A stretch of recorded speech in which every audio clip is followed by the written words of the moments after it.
guys are listening to the Confronting Christianity podcast, and I'm here with a fellow author, Justin Poythress. Good afternoon, Justin. Good afternoon. Great to be here. Justin has been exceedingly patient with me for what felt like an eternity, but was in fact 18 minutes of me failing to get my tech together. So he is a man of great long-suffering patience, which is, maybe it's a gift to you and your sanctification, Justin, to have this unique opportunity to grow in patience and perseverance. Yeah, I wish.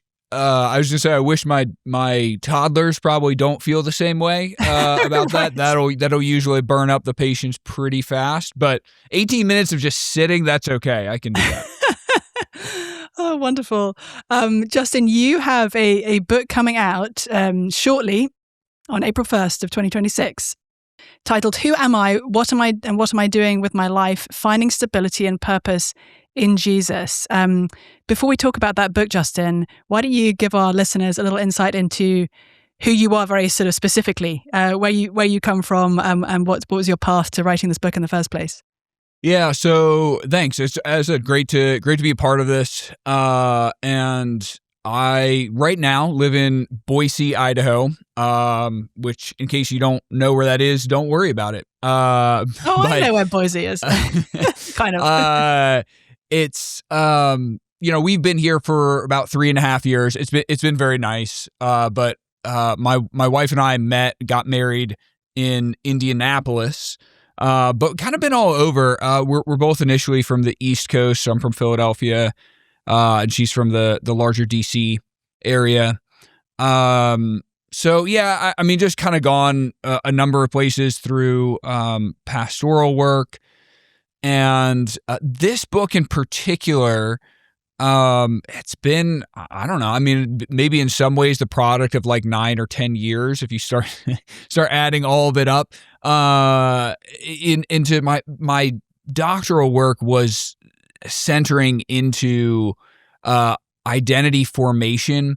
And I would say particularly what got me interested was less, I think in the Christian world, and even broader than that, I say in the secular world, a lot of identity conversations become around what your identity shouldn't be, or it gets polarized into sex or gender, right, or something along those lines, and said, okay, well, here's the parameters. This is what it isn't. Here's these particular flashpoints, and a lot of that conversation, I think, misses some of the broader questions that really started interesting me of like, okay, what, everybody is talking about identity. What actually is this though? Like, what are you talking about when you talk about forming your identity, or my identity is this, and a lot of times the kind of Christian shorthand is, oh, well, your identity should be in Christ. Okay. But nobody tells you what does that mean? So I think that was a lot of my curiosity here was what does it really mean to form identity in a broad sense? What are these kind of underlying questions that people wrestle with consciously or unconsciously? And then you build out on top of that, like a pyramid, you build up on that in terms of getting to higher level identity questions. I don't know if that makes sense, but that was the interest behind the project. Yeah, no, that's interesting. I was at the coffee shop where I typically write this morning, and I noticed a woman who had a baseball hat that said, "Follow your identity." And I thought, what does that mean? I mean, I feel like it makes it sound like my identity is sort of somewhere over there, and I need to run after it. Whereas I think probably my identity is a little bit more like my like something that kind of comes with me whether I like it or not, at least to some degree. It was just sort of fascinating reflecting on like what does she mean by following her identity? And yeah, as you say, one of the questions that those of us who are followers of Jesus encounter is, what does it actually look like for my identity to be based in that deep identity of belonging to Jesus, being, as the Bible puts it, in Christ, and how does that kind of cash out into the various elements of my life. And I think that my guess is, right, I would be fascinated. I'd be like, what does that mean? I mean, just like that conversation, like what do you mean by that? My guess is, though, what that typically means, and this is the spectrum that I think is so fascinating, as far as I think people live in a bit of a paradox without really realizing that the paradox is there when it comes to identity. Because on the one hand, you have, let's take this CAP example, right? Follow your identity. I think usually what people mean by that, and I would say the broader secular world, is that there is, and again, this usually isn't articulated exactly, but that there's this idea of like, what comes to my mind is Inside Out. I don't know if you've seen those movies. Yeah. Right. Okay. So it's as if you have like a central dashboard, and on there, right inside of you, and on there, you have, okay, so you're Rebecca. You have like an inner Rebecca, right? Who's there, right? And this is your true self, right? It's deep inside of you. This is your identity, and this sort of inner like mini you really knows who you are and who you ought to be. Right. And it's all there. It's just like you kind of have to like tap into this side of yourself, this inner voice, right? This inner person. And you've got to, it's kind of like, it's along the lines of follow your heart, right? It's just like, just listen to yourself, this inner identity. And then you will know, right? This is your guidance. Right. And of course, the paradox and the struggle with that, right? And that I think people understand this to a degree, is that, like, first of all, it's very hard to actually listen to any kind of coherent and consistent inner voice, right, for anybody. And then secondly, this inner person, this inner idea of yourself is actively changing all of the time by the decisions that you make on the outside, right? And so it's not actually some sort of impermeable self that is just like, hey, this is just set, right? It's just like the experiences around you, what people do to you, and the decisions that you make is changing yourself, whether you like it or not, right? That's happening. That's how identity works. And so it's not like this either or of like, hey, there's just this perfect, cohesive, intact, moral guidance of an inner self that I need to tap into, nor is it I can just become anything that I want to be, right? There's a push-pull of both sides of that. Yeah. It's interesting, even when you introduce yourself to somebody, because in my experience, guessing this is common to everybody else, the way that we introduce ourselves is shaped by who we're meeting. So, for example, if the other day I introduced myself to the mother of one of my son's friends, because my son, who's 7, really wants a play date with this friend. And he kept saying, I've planned a play date. And I kept saying, well, you and your friend may have planned a play date, but until your parents plan a play date, there isn't a play date. So I walked up to this woman and I said, are you Danny's mum? And she said, yes. And I said, I'm Luke's mum. And that was the most important piece of my identity right then, was that I was Luke's mum. And the fact that I am also all sorts of other things was sort of somewhat irrelevant to our conversation, because the most important piece of it was that I'm Luke's mum. There'll be other contexts where I'll introduce myself to somebody and I'll say, oh, I'm Brian's wife. Help them kind of, they know Brian, so they can then kind of locate me with respect to Brian. And there's even, I sort of went through a slightly weird experience a few years ago of realizing when somebody asks me, what do you do? I was like, oh, I think I'm an author, which it felt like a strange thing to say, because I don't know, you hear like so-and-so's an author and it conjures up a particular vision that I wasn't sure if I inhabited that, but I thought it's also kind of literally true, and it's at least sort of straightforward. It saves a lot of complex explanations to say, oh, I'm an author. We can go from there. So there are different pieces of our identity that might come out in different conversations as we introduce ourselves to people. And it strikes me that a lot of those are ultimately relational. Like some of them are sort of functional. I'm an author, I'm a pastor, I'm a accountant, I'm a teacher, whatever. But a lot of them, that they could be functional, but a lot of them I think are a relational as we understand ourselves and introduce ourselves to others through different kind of relational matrices. Yeah, I think that's really well said. I think two sides of what you just said that I think are really, really important for people to grasp. Really important.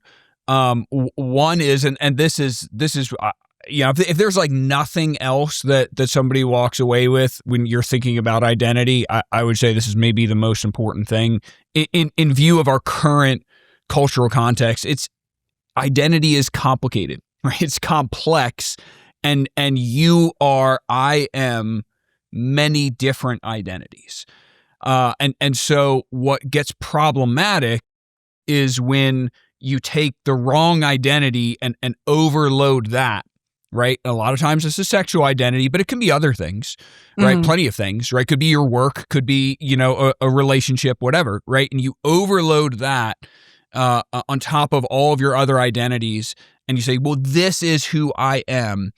And everybody does that to some degree. And so part of what I contend for is the only thing that works in that role of saying, hey, here's the most important thing about me, is a relationship with Jesus, right? And your committed connection to Jesus that actually rightly organizes the other sub-identities in your life. But all of the time, and I think it's very sad, right? Because people are grasping for some way to understand themselves and explain themselves, and they will grasp for smaller parts of their identity that essentially, shave them off, right? They level them off, they reduce your human complexity. And so, obviously, again, like gender, sexuality, vocation, politics, hobbies, whatever else. It's like if that, you lean into that too hard, you lose a lot of the richness of your identity. And I think that's a real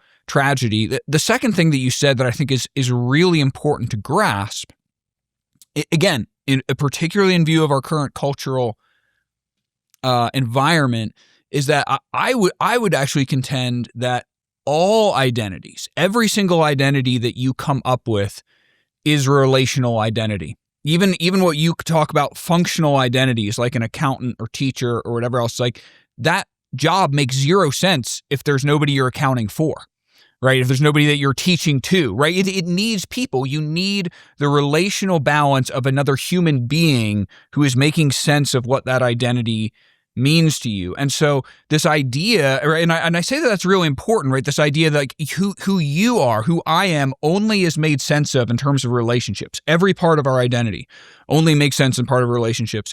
And that's really important in contrast to this idea of, let me just sit back, let me contemplate all these things, and I will self-form. I will decide who I want to be, and I'll create this myself with no influence from anybody else. That's impossible. Nobody can do that. Yeah. And I wonder if, I think you're helpfully pointing to the ways in which people can sometimes sort of take one piece of their identity or even one piece of their experience and center that in a way that decenters other things kind of unhelpfully. And it put me in mind of our pastor often comments that pride is something that's very easy to diagnose in other people. It's really unattractive in other people. When you notice somebody else's pride, you're like, ooh, look at that. It's gross. Pride. Don't like that. Much harder to see in ourselves. And similarly, I think it's probably easier, say for somebody situated as I am in a Christian context with various relationships sort of baked in, for example, like being a wife, being a mother, being a church member, being a friend of multiple people sort of in those contexts, to actually take some good things and make them overly central. So the move which says, for example, I'm a wife and a mother, and that is like the beginning and the end of who I am, or at least that's the sort of robust center of who I am. When from a truly Christian perspective, actually only Jesus can be the robust center of who I am.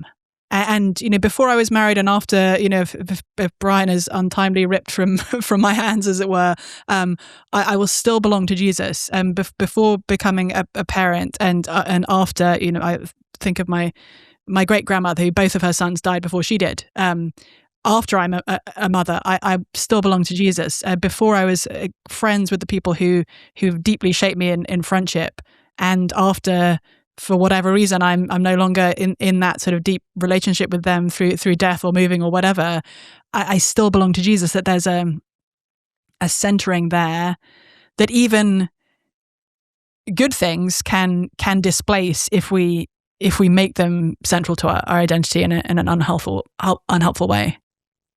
Yeah, absolutely. And I think that's where, again, like identity is not, it's right. I think in some ways, right. And this is maybe some of my pushback in the Christian world. I think people can get very tired, or at least cynical. I would say in the conservative Christian circles about people talking about identity and being like, oh, come on, right? Just like, this isn't that big of a deal. And it's like, well, it's really a way of organizing who you are, right? That is very in sync with what the Bible wants us to do, to grow into the fullness of who God wants us to be. And like you said, I think it's enormously challenging and something that everybody should be growing in their whole life in terms of managing the appropriate kind of balance or weight onto your particular identities and what is central. So for example, right, like you said, I think it's a great example. Like you can overweight, right, a particular identity of yours, but you can also underweight. So for example, like let's say that you're driving, right, you're commuting somewhere, right. While that is happening, one of your identities is you are a car driver, right? Okay, right. That's something that you're doing. That's part of your identity. Now, is that the most important thing about you? Well, you're going to be a pretty shallow person if or some weird things are going to start happening, right? If you think that like driving your car around town is the most important thing about you. On the other hand, during those like 15 to 20 minutes, that better be pretty close to the top most important thing about you, like while that's happening, right? It's just like, so, even like with an identity in Christ, right? I think that Christians can get a little bit mystical about this, right? Of like, okay, this has to be the most important thing, right? And yes, it does, but it's also like, okay, let's be realistic, right? At any given moment, even per se, like while you're driving a car, 90% of your attention isn't on pondering the mystery of your relationship to Jesus, right? It's just like, that's okay. Right. Anyway. Yeah. It's funny. One of my friends who I've made through the coffee shop where I most often work, has me in her phone as church lady. Because, from the first of our interactions, she was like, okay, this woman is like really serious about church. And, she knew early on that I was married. She knew that I had kids. She knew that I was ready. But like the piece of my identity that she kind of grabbed onto first and foremost, and I think, slightly was laughing at me as well, was church lady. And she said, in fact, all the other staff at the coffee shop also refer to me as church lady, it turns out, because I couldn't shut up about church. But yeah, there's this sense of who we are not being unstable over time, but also us needing to attend to different pieces of our identity in different circumstances. So I love your example there of the driving the car. You can't just be like completely absent-minded at the wheel or bad things start to happen. How do we then think about changes over time in that sense of identity, and how, like, what would be to go with the car metaphor again, what would be the sort of warning lights, the engine? I never really understand, but like sometimes a little spanner appears on my dashboard and I think, oh, something's wrong.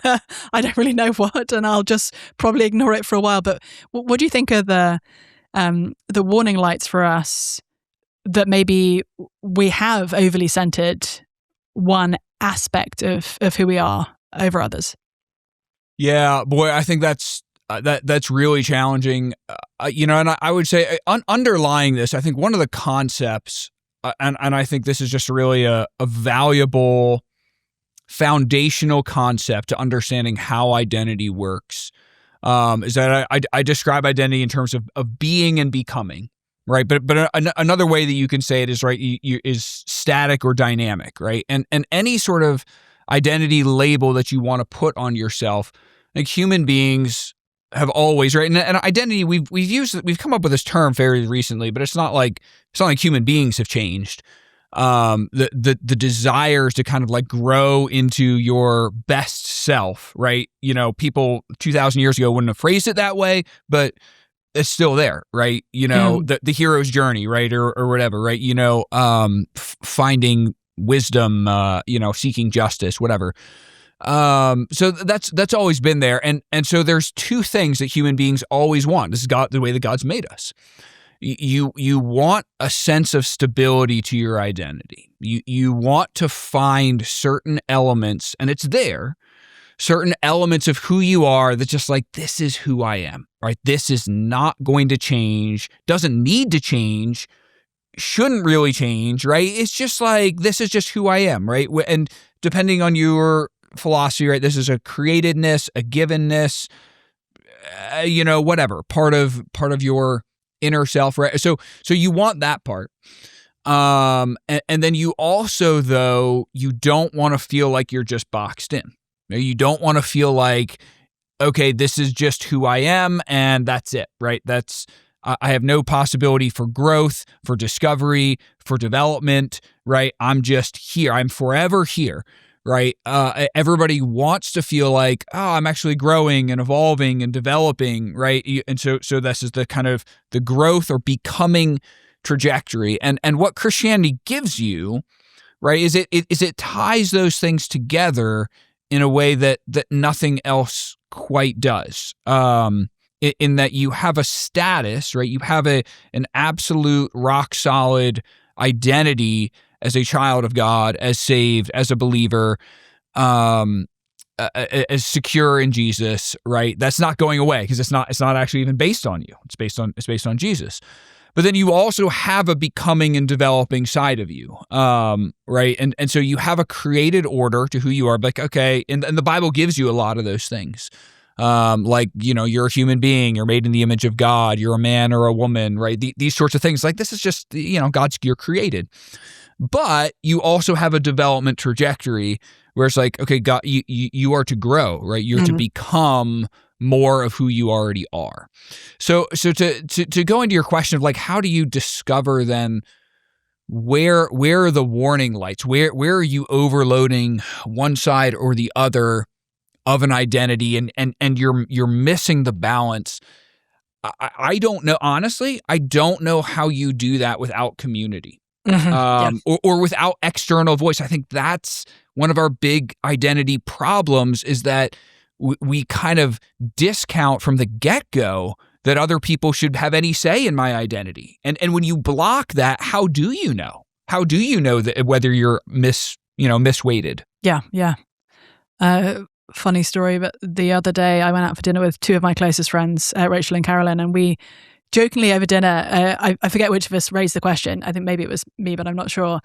Which of the three of us was the alpha? And we immediately can like it was obvious to all three of us that Carolyn is the alpha. If you're considering the sort of three of us together, Carolyn's the alpha. And then I said to my best friend Rachel, like, between the two of us, who is the alpha?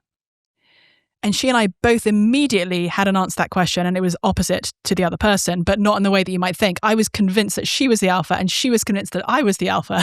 And it led to this sort of longer discussion between the three of us, and then with our respective husbands, who all agreed, yes, Carolyn is definitely the alpha. But then there's sort of disagreement as to how the other sort of chips fall.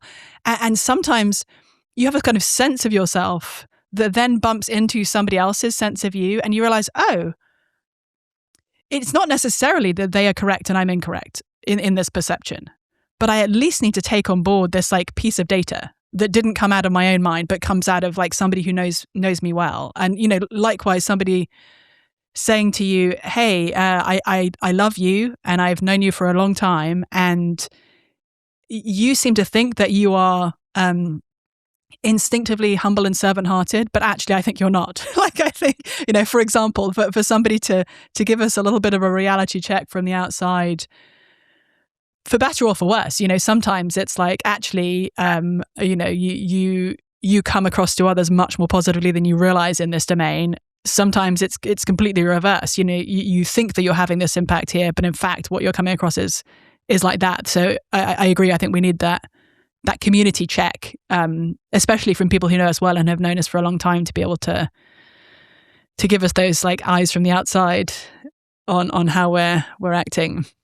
Yeah. I think, I mean, absolutely. And again, I think a lot of times we understand these things instinctively, right? But it just rubs up against some of the doctrines that we swim in, right? And so it's challenging. I think it's challenging for people to find a lot of, again, if you don't have the Bible, to find, and people just kind of vacillate between, okay, no, I need to be true to myself. I need to block out anybody who says anything different, versus like, and then you flip back to the other thing being like, oh my goodness, what are all these people thinking of me? Like, I have no stable sense of self except for, what the masses online think of me. Right. But it's just like, to what you said, right. It's just like any person, right. You need this external voice, you need this external input, right, into, and the better, the longer you know somebody, right, to be like, oh, that's actually, like you said, like, that's actually how I'm presenting,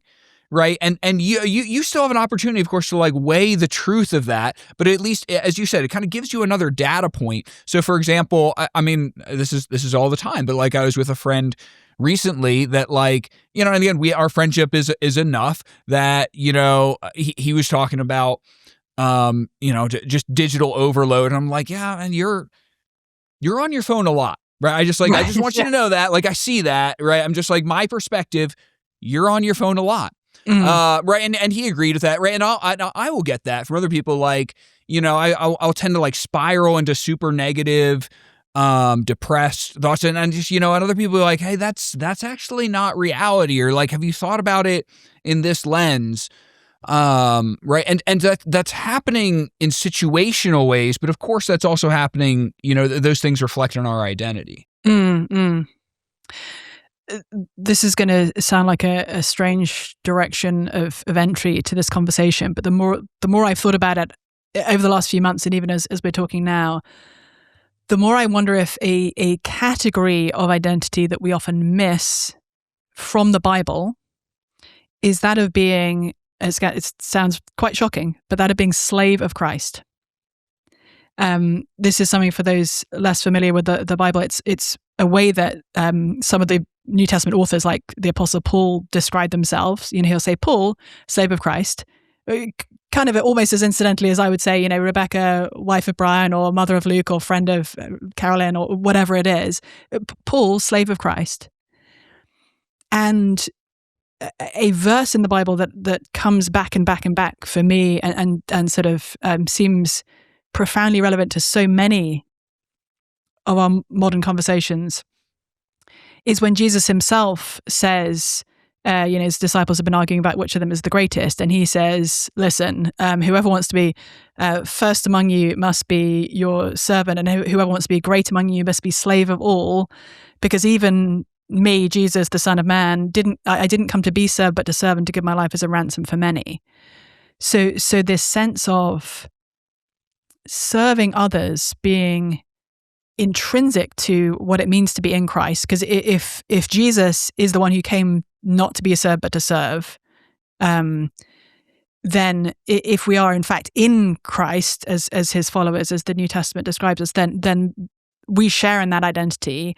And also, because Jesus is the one who is both fully God and fully human, and so he is both our creator and our brother, he's our Lord and our master, that actually,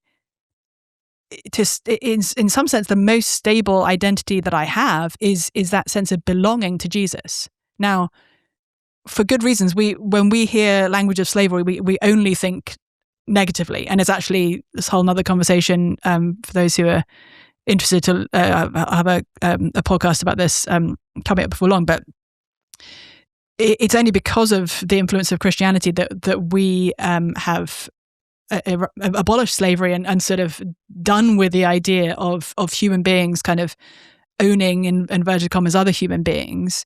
But from a biblical perspective, that's not actually because we don't belong to anybody, but because we belong to Jesus. Like it's that we actually have a master who rightfully owns us, and that serving him is the most profoundly freeing and life-giving thing that we could possibly do.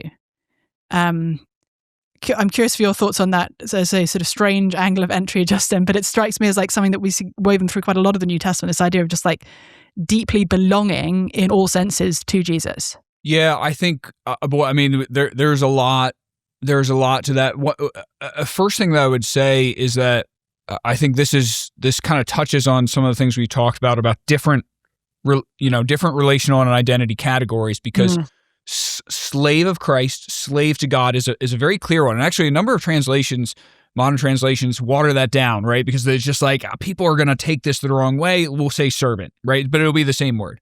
And so it's slave. But at the same time, that's not your only relational category to God, right? You're a child of God. You're a son or daughter of God. You are God's treasure, right? So it's just like, so there's a multiformity, right, to the relationships that you can get distorted, right, if you're just like, I'm a slave. But there's also a lot of truth to that. And I think it's helpful to tease out some of that because of some of the mistaken notions that we have about freedom and what freedom really means. I think that we have this idea, as somebody said, or maybe there's multiple people, right? You can break down all human philosophy basically into two camps. And it's either I belong to myself or I belong to someone else. Right. And all philosophies are going to filter into one of those two things. But even in the I belong to myself idea, which is part of the mainstream secular religion now, I belong to myself. The problem is yourself can be a pretty terrible slave master. When you are trying, because what you get down to like, what does that actually mean?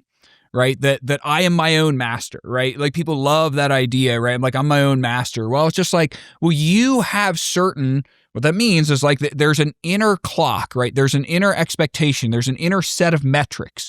There's an inner test, right? That you believe, and it changes. That's part of the problem too. It changes from time to time, but you believe I should be living like this. I should have this level of successes. I should have these relationships. And what do you do when you're like, two things happen. Either you're miserable because you're failing yourself, right? As your master all of the time.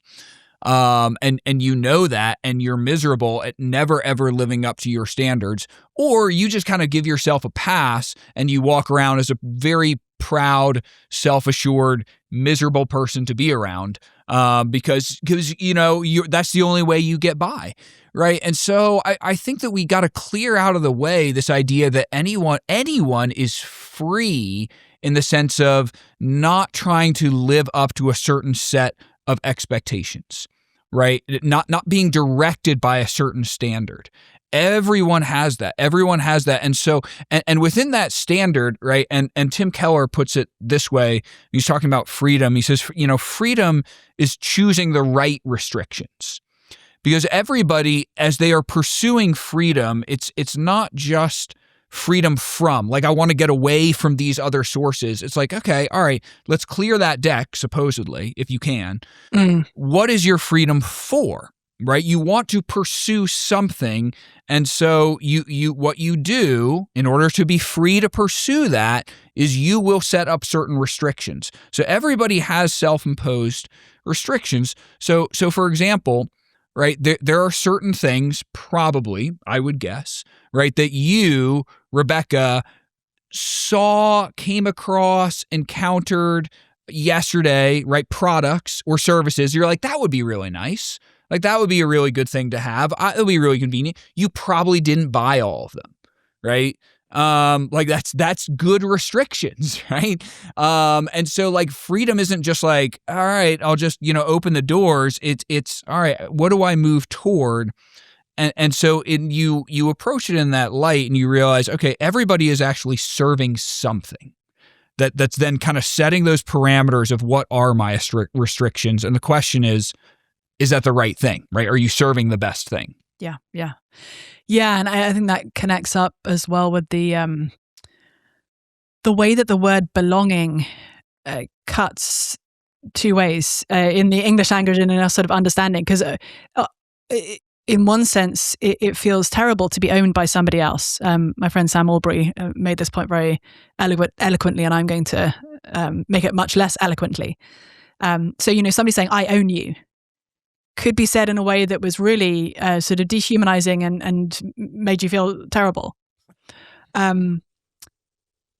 Conversely, not belonging to anyone is a terribly lonely place to be.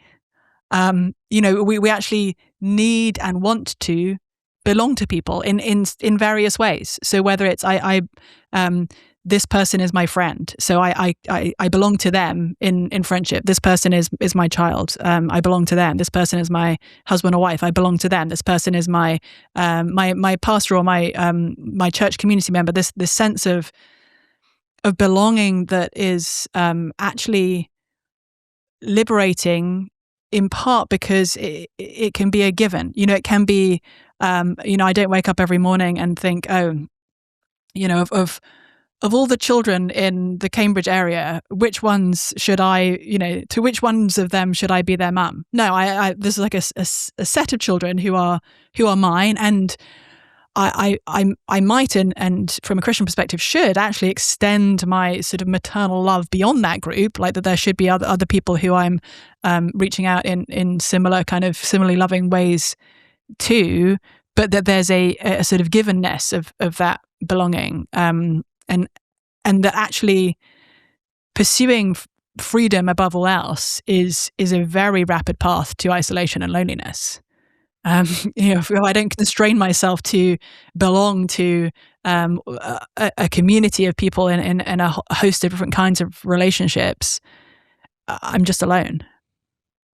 Yeah, I think you touched on it very well there. And I think that it's something you see sociologists kind of pressing into these basic human needs, right? And and belonging, right? Belonging is always right there at the top. And again, it's just like, it's this paradox that I think people aren't always aware of, right? They're not aware that they're living in the paradox of, I want to be self-determined, right? I want to decide who I am, but at the same time, that doesn't have any meaning unless there's a community of people who are affirming that, right? Or giving you structure, like who are you being who you are for, right? It's like, and so you want to belong, you want to find that community, and it's enormously, like you said, it's enormously liberating, freeing, restful, right?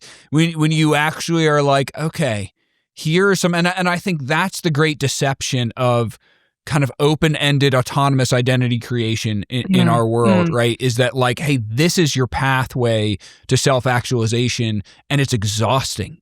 And people just are exhausted all the time because every day, maybe not to the extreme of like, okay, well, who do I mother? But it's like, are these my people? Is this my church? Is this my job? Is this where I should live? Right? And it's just like, and there's this constant churn that goes way, way, way, way down deep inside. This is like, maybe I should be an entirely different sort of person. And you lose a tetheredness because you have not allowed anybody else to define you.